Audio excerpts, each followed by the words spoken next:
Hello friends, स्वागत है आप सभी का हमारे इस यूट्यूब चैनल में। तो जैसा कि आप सभी लोग यह जानते हैं, नई राष्ट्रीय शिक्षा नीति 2020 यूजी में लागू हो चुकी है।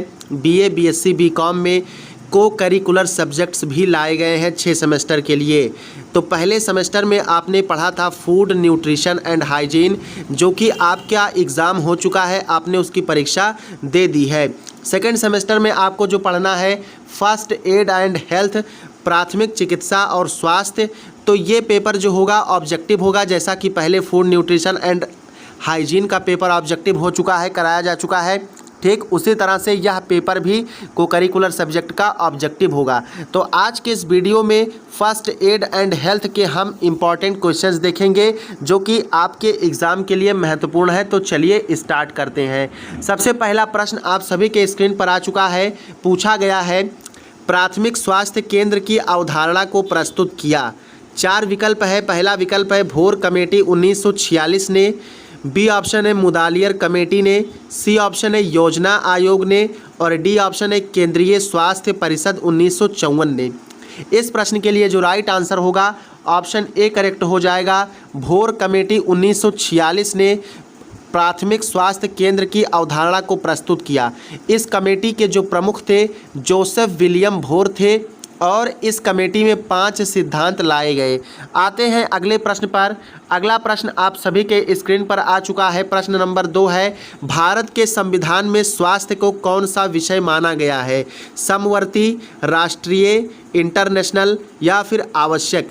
इस प्रश्न के लिए जो सही उत्तर होगा आप सभी का ऑप्शन ए करेक्ट हो जाएगा। भारत के संविधान में स्वास्थ्य को कौन सा विषय समवर्ती विषय माना गया है।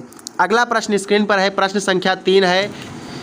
प्रश्न संख्या 3 आप सभी के स्क्रीन पर है। गर्भवती माता के लिए प्रसव पूर्व सेवाएं किस संस्था में उपलब्ध है? पहला ऑप्शन है प्रसूति अस्पतालों में, बी ऑप्शन है प्रसूति गृहों में, सी ऑप्शन है प्रसूति केंद्रों में, और डी ऑप्शन है उपर्युक्त सभी में। तो गर्भवती माता के लिए प्रसव पूर्व सेवाएं प्रसूति अस्पतालों में उपलब्ध है, प्रसूति गृहों में उपलब्ध है, प्रसूति केंद्रों में उपलब्ध है। अतः ऑप्शन डी क्या हो जाएगा? करेक्ट हो जाएगा। आते हैं अगले प्रश्न पर। प्रश्न संख्या 4 आप सभी के स्क्रीन पर आ चुका है। पूछ रहा है, निम्न में से कौन सी सेवाएं प्राथमिक स्वास्थ्य केंद्र पर उपलब्ध होती हैं? पीएचसी पर, प्राइमरी हेल्थ सेंटर पर।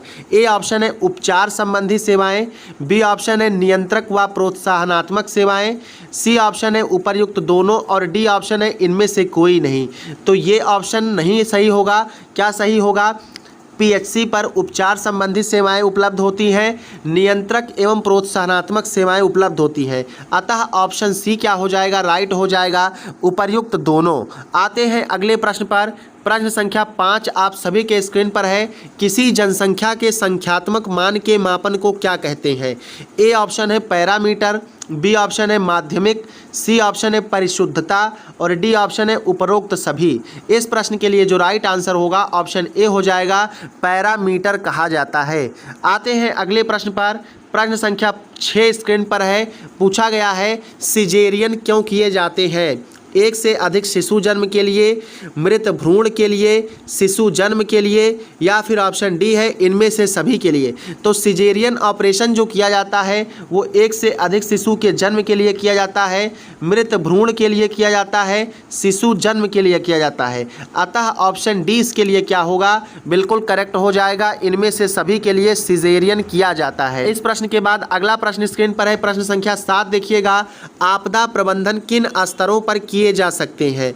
केंद्रीय स्तर पर, राज्य स्तर पर, जिला स्तर पर, इन सभी स्तरों पर। तो बात करें यदि डिजास्टर मैनेजमेंट आपदा प्रबंधन की, तो इसे केंद्रीय स्तर पर किया जा सकता है, राज्य स्तर पर किया जा सकता है, जिला स्तर पर किया जा सकता है। अतः ऑप्शन डी इसके लिए क्या होगा? राइट हो जाएगा।